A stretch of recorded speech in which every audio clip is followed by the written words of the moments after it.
ಸ್ವರ್ಗ. ಯಾವುದೋ ಕಾಣದ ಸ್ವರ್ಗಕ್ಕಾಗಿ ಜೀವನ ಪೂರ ಹಂಬಲಿಸುತ್ತಲೇ ಇರ್ತೀವಿ. ಹಾಗಾದರೆ ಎಲ್ಲಿದೆ ಸ್ವರ್ಗ? ಹೇಗಿದೆ ಈ ಸ್ವರ್ಗ?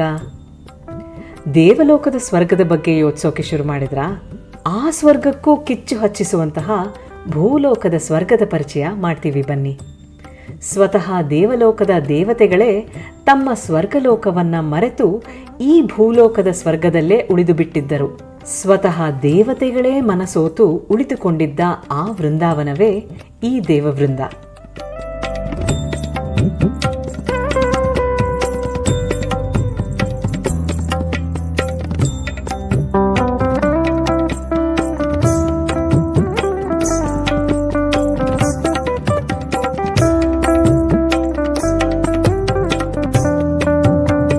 ಮೂಡಿಗೆರೆ ಹಾಗೂ ಸಕಲೇಶಪುರದ ಗಡಿ ಗ್ರಾಮವಾದ ದೇವವೃಂದ ಮೂಡಿಗೆರೆ ತಾಲೂಕಿಗೆ ಸೇರಿದೆ.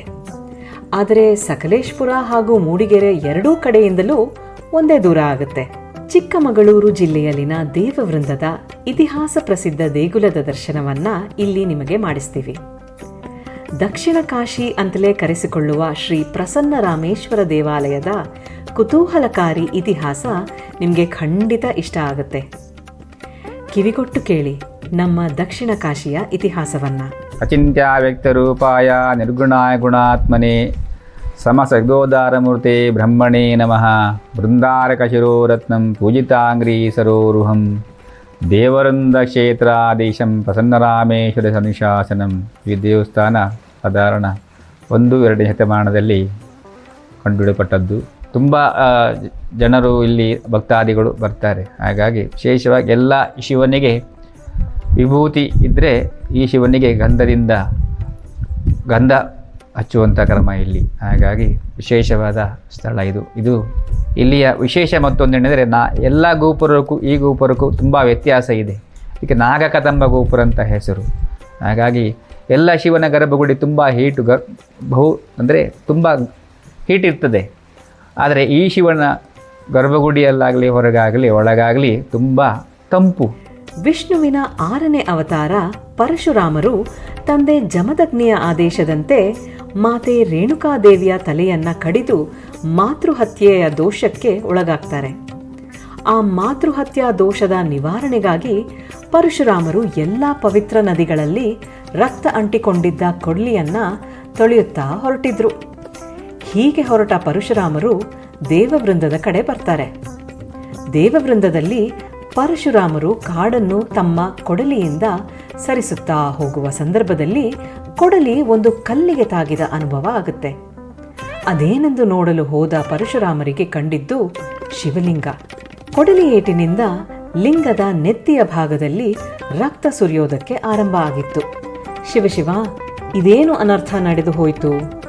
ಮಾತೃಹತ್ಯಾ ದೋಷದ ನಿವಾರಣೆಗೆ ಅಂತ ಬಂದ ನಾನು ಪಿತೃಹತ್ಯಾ ದೋಷಕ್ಕೆ ಸಮಾನವಾದ ಲಿಂಗಚ್ಛೇದ ಮಾಡಿದೆನಲ್ಲ ಅಂತ ಕೊರಗುತ್ತಾ ಗಾಯಗೊಂಡ ಶಿವಲಿಂಗಕ್ಕೆ ಪರಶುರಾಮರು ಗಂಧವನ್ನು ಹಚ್ಚುತ್ತಾರೆ.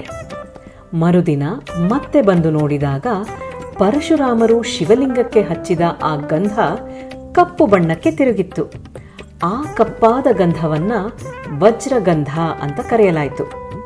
ಇಂದಿಗೂ ಪ್ರತಿದಿನ ಲಿಂಗದ ಗಾಯಗೊಂಡ ಭಾಗಕ್ಕೆ ಗಂಧವನ್ನು ಹಚ್ಚಿ ಮರುದಿನ ಅದನ್ನು ವಜ್ರಗಂಧ ರೂಪದಲ್ಲಿ ಭಕ್ತರಿಗೆ ನೀಡಲಾಗುತ್ತೆ.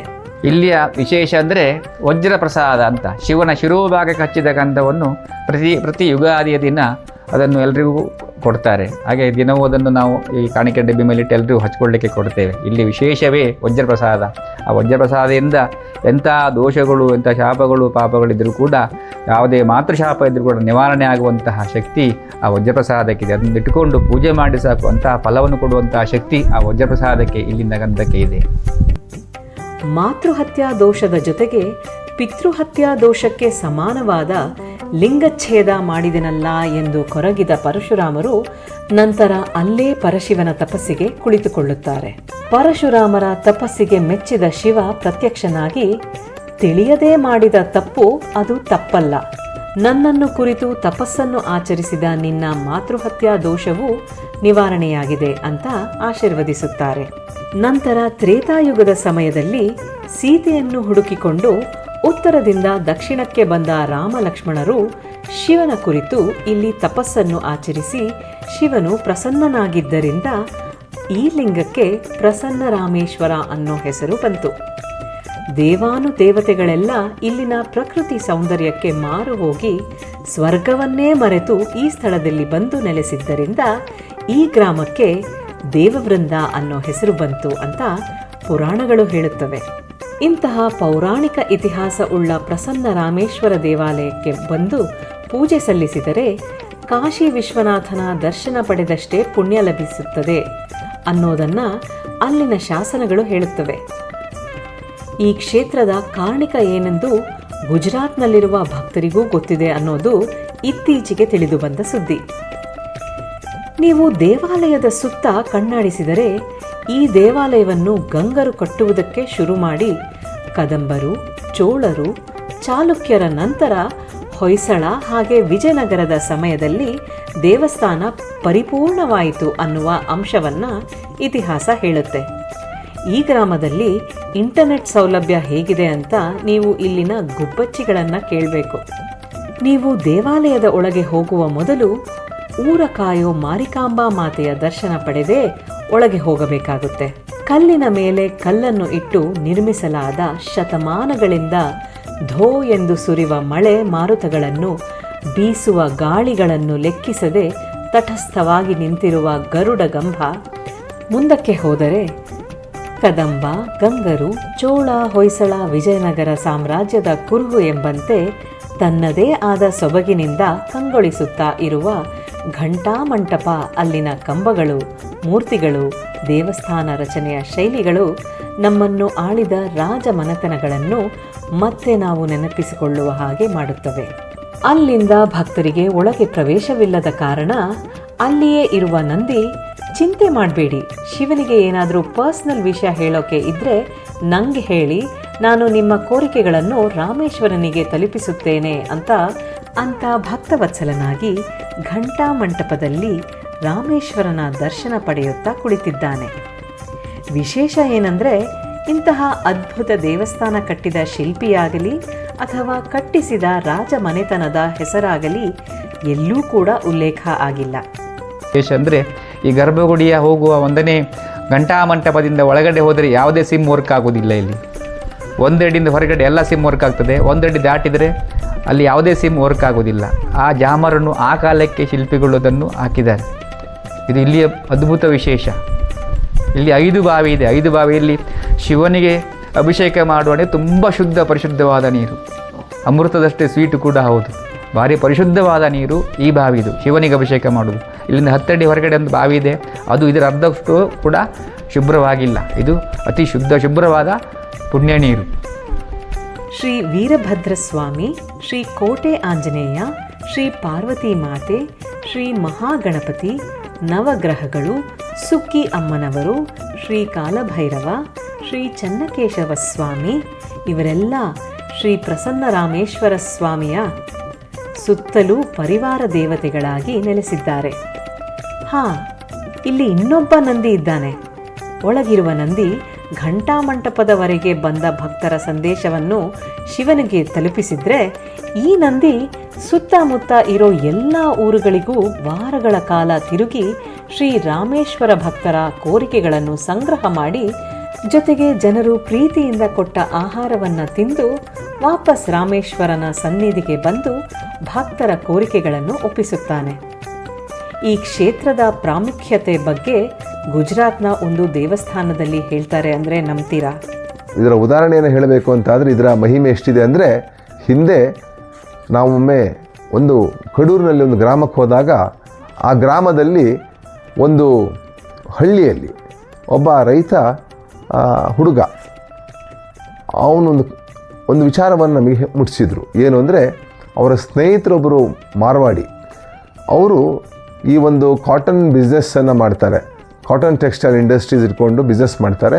ಅವರು ಅಹಮದಾಬಾದಿಗೆ ಅದನ್ನು ಹೋಗಿ ವ್ಯಾಪಾರ ಮಾಡಲಿಕ್ಕೆ ಹೋಗ್ತಾರೆ ಗುಜರಾತಲ್ಲಿ. ಒಮ್ಮೆ ಹೋದಾಗ ಅಲ್ಲಿ ಅಹಮದಾಬಾದಲ್ಲಿ ಗಾಂಧಿಘಾಟ್ ಅಂತ ಒಂದು ಪ್ರದೇಶದಲ್ಲಿ ಒಂದು ಪ್ರಾಚೀನ ದೇವಸ್ಥಾನ.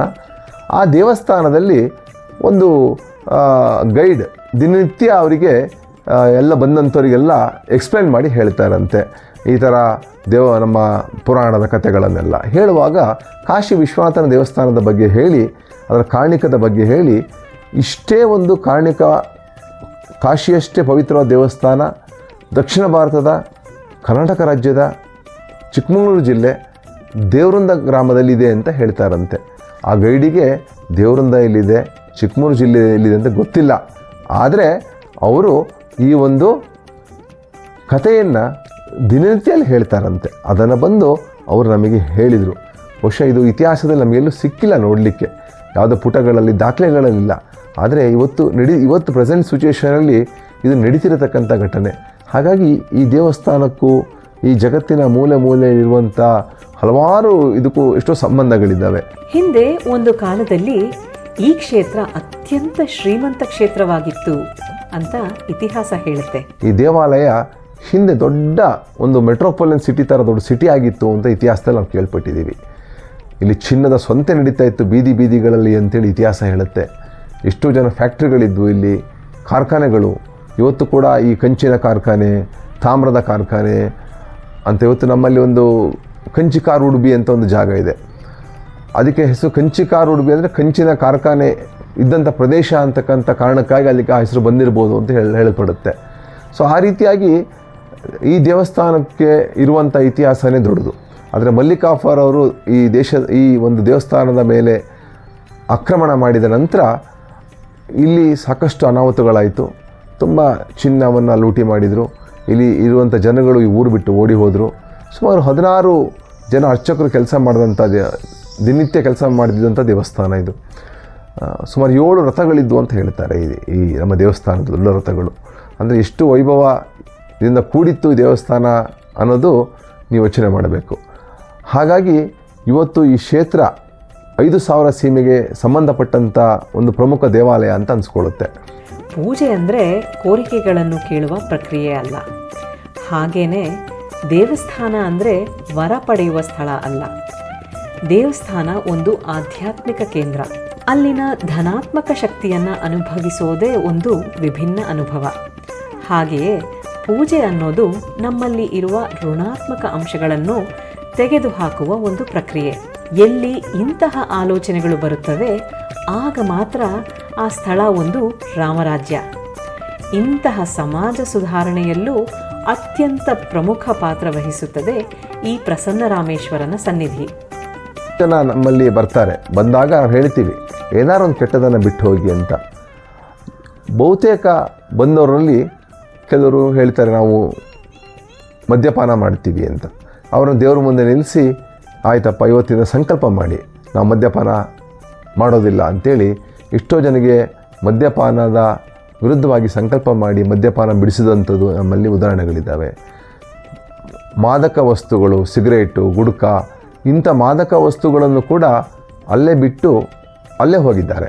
ಅಂದರೆ ಇಲ್ಲಿ ಬಂದವರು ತಮ್ಮನ್ನು ನಾವು ಸುಧಾರಣಾ ಕ್ರಮಕ್ಕೆ ಒಳಪಡಿಸ್ಕೊಂಡು ಹೋಗುವಂಥ ಕೆಲಸ ಆಗ್ತಿದೆ. ಎಷ್ಟೋ ಜನ ರಾಜಕಾರಣಿಗಳು ಬಂದಿದ್ದಾರೆ, ಅವರಿಗೂ ಕೂಡ ನಾವು ಹೇಳಿದ್ವಿ ಭ್ರಷ್ಟಾಚಾರ ಮಾಡಬಾರ್ದು ಅಂತ ಹೇಳಿ ದೇವ್ರ ಮುಂದೆ ಸಂಕಲ್ಪ ಮಾಡಿ ಹೋಗಿ ಅಂತ. ಅವರು ಕೂಡ ಎಷ್ಟೋ ಜನ ರಾಜಕಾರಣಿಗಳು ಆಯಿತು ಅಂತೇಳಿ ದೇವ್ರ ಮುಂದೆ ನಿಂತು ಸಂಕಲ್ಪ ಮಾಡಿ ರಾಮೇಶ್ವರನ ಮುಂದೆ ನಿಂತು ಹೋಗಿದ್ದಾರೆ. ಅಂದರೆ ದೇವರೊಂದ ಕ್ಷೇತ್ರ ಏನಿದೆ ಇದು ಬರೀ ಒಂದು ದೇವಸ್ಥಾನ ಅಂತ ಅಂದ್ಕೊಳ್ಳೋದಕ್ಕಿಂತ ಒಂದು ಸುಧಾರಣಾ ಕ್ರಮದ ಒಂದು ವೇದಿಕೆ, ಪ್ಲ್ಯಾಟ್ಫಾರ್ಮ್ ಆಗಿ ಮಾರ್ಪಟ್ಟಿದೆ.